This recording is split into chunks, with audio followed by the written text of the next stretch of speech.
Hello beautiful people, welcome back to my YouTube channel. If you're new here, karibu, like the video, subscribe, hit the notification bell so you get notified every time I post a video. A quick reminder, you are doing better than you think, so don't be hard on yourself.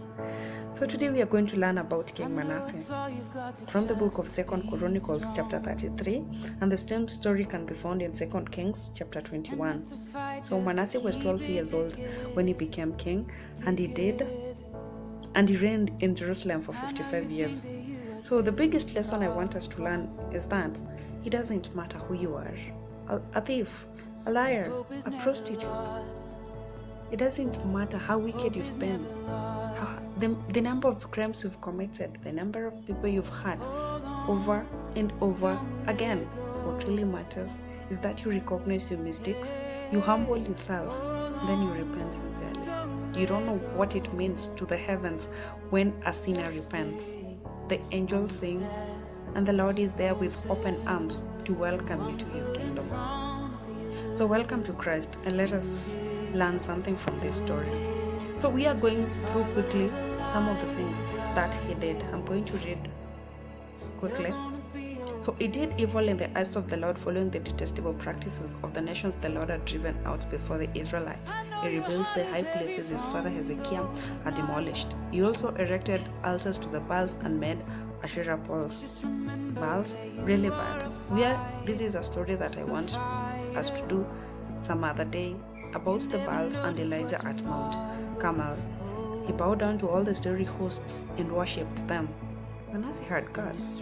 He built altars in the temple of the Lord, of which the Lord had said, "My name will remain in Jerusalem forever."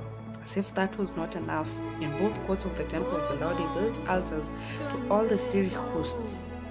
He sacrificed his children in the fire in the valley of Ben Hinnom. That was ugly.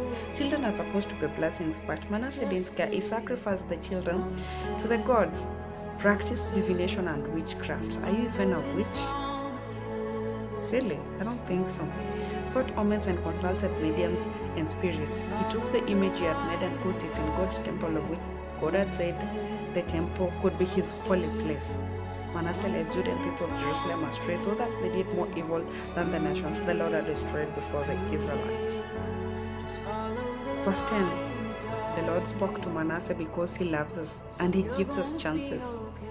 And his people, but they paid no attention. You see how God speaks to us? God speaks to us through our pastors, through the church, through the Bible, but we don't pay attention. Verse 11, because God is a jealous God and he loves us. He punishes us to see if we can recognize our mistakes.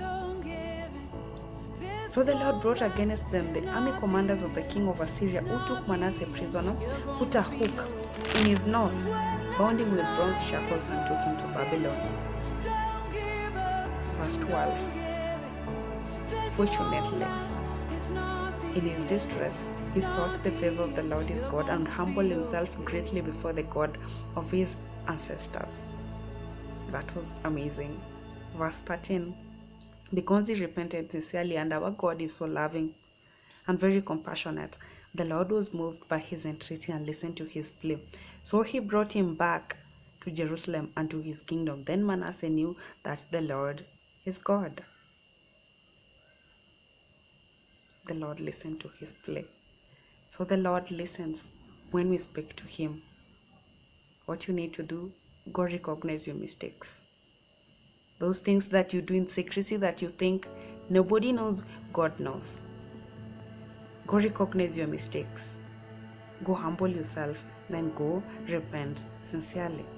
Whatever it is, whatever sins that that you've done, that you keep doing, you will be forgiven.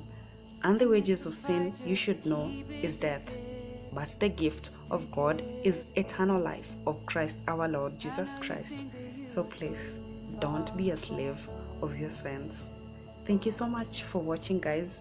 See you in my next video. I love you and God loves us more. Bye.